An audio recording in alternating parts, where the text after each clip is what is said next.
అగ్రిగోల్డ్ భూములు ఏవైతే ఈడీ అటాచ్మెంట్లో ఉన్నాయో, ఈడీ సిఐడి అటాచ్మెంట్లో ఉన్నాయో ఆ అగ్రిగోల్డ్ భూములకు సంబంధించి స్వాహా చేశారు వారి కుటుంబ సభ్యులు. వారి సోదరుడు కుమారుడి పేరిట లేని డాక్యుమెంట్లు సృష్టించి భూములు కొన్నట్లుగా డాక్యుమెంట్లు సృష్టించి తద్వారా అక్కడి నుంచి మళ్ళీ వాటిని ప్లాట్లుగా చేసి విక్రయించి లబ్ధి పొందారు. ఇంకా అంతిమ లబ్ధిదారంటే జోగి రమేష్ ఇందులో వారి కుటుంబ సభ్యులు. ఇప్పటికే వారి కుమారుడు బెయిల్ పైన బయటకు వచ్చారు. మొత్తం కూడా తెర వెనక ఈ కథను నడిపించింది ఎవరయ్యా అంటే జోగి రమేష్. మొత్తంగా అంబాపురంలో జరిగింది ఈ వ్యవహారం. అంబాపురంలోని అగ్రిగోల్డ్ భూములకు సంబంధించి ఇప్పటికే అధికారులు పరిశీలించారు. ఇటు రెవెన్యూ, సిఐడి, ఏసీబీ చేసిన విచారణలో తేలింది. జోగి రమేష్ మీద ఈ ఒక్క కేసే కాదు, పలు కేసులు ఉన్నాయి. ఇప్పటికే పలు కేసులు నమోదై ఉన్నాయి. అందులో ఇదొక కేసు. అంటే అధికారం చేతిలో ఉంది కదా అని అప్పటికే అగ్రిగోల్డ్కి పెద్ద ఎత్తున అగ్రిగోల్డ్ బాధితులు ఉన్నారు.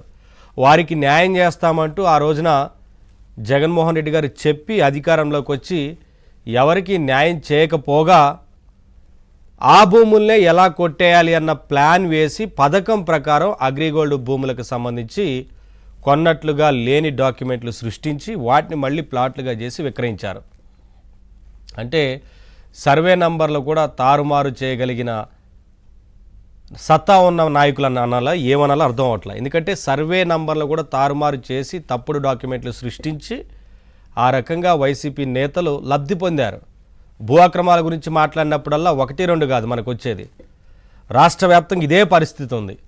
అటు ఉత్తరాంధ్రలో తీసుకుంటే ఇదే పరిస్థితి. గత 5 ఏళ్లలో పెద్ద ఎత్తున భూ అక్రమాలు జరిగాయి.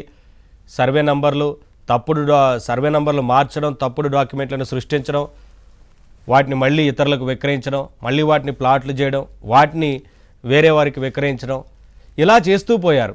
భూ అక్రమాలు పెద్ద ఎత్తున ఉన్నాయి. బాధితులు కూడా పెద్ద ఎత్తున ఫిర్యాదులు వస్తూ ఉన్నాయి. ఇంకా వస్తున్నాయి, ఫిర్యాదులు వస్తూనే ఉన్నాయి.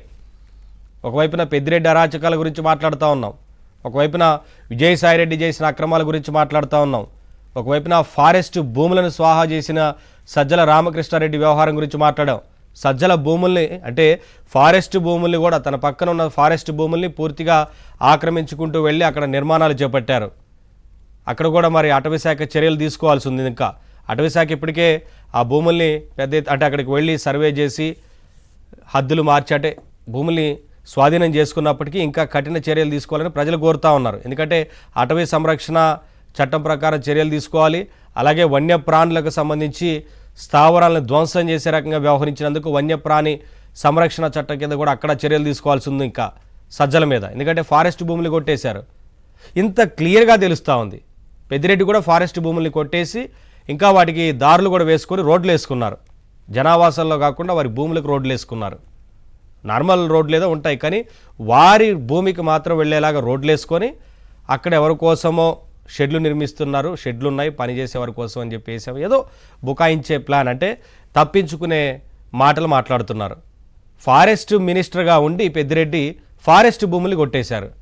అంటే కంచే చేను వేసిన చందంగా వారే రక్షించాల్సింది పోయి భక్షించినట్లుగా పెద్దిరెడ్డి అక్కడ ఫారెస్ట్ మినిస్టర్గా ఉండి చేసిన నిర్వాహకం అదంతా.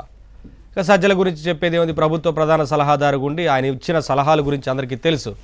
ఆ సలహాలతో పాటు వారికి ఉపయోగపడే పనులు చేసుకున్నారనేది క్లియర్గా తెలుస్తూ ఉంది. ఇవంతా కూడా ఆధారాలు, నోటి మాటలు కాదు, ఆరోపణలు కూడా కాదు, ఇవన్నీ ఆధారాలతో సహా బయటపడుతున్న విషయాలు ఇవన్నీ.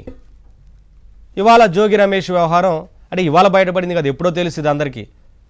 ప్రభుత్వం మారిన తర్వాత పూర్తి స్థాయిలో విచారణ జరుగుతూ ఉంది కాబట్టి బయటకు వస్తూ ఉన్నాయి ఈ విషయాలని ఒక్కొక్కటిగా. బాధితులకు న్యాయం చేయాల్సింది పోయి ఇక వారికి ఉన్న అక్కడున్న ఆ భూములు ఏది ఈడీ సిఐడి అటాచ్మెంట్లో ఉన్న భూములనే తప్పుడు డాక్యుమెంట్లు సృష్టించి ప్లాట్లు చేసి విక్రయించారంటే ఎంతకు తెగించారు అనేది ఇక్కడ అర్థమవుతా ఉంది. ఎన్ని అక్రమాలు చేశారనేది అర్థమవుతా ఉంది. మరి తదుపరి ప్రభుత్వం ఎటువంటి చర్యలు తీసుకోబోతుంది అనేది కొంత ఆసక్తిగా అయితే మారింది. ఖచ్చితంగా చర్యలు అయితే ఉండబోతా ఉన్నాయి. వీటన్నిటికి సంబంధించి వాటి డిబేట్లో మాట్లాడదాం.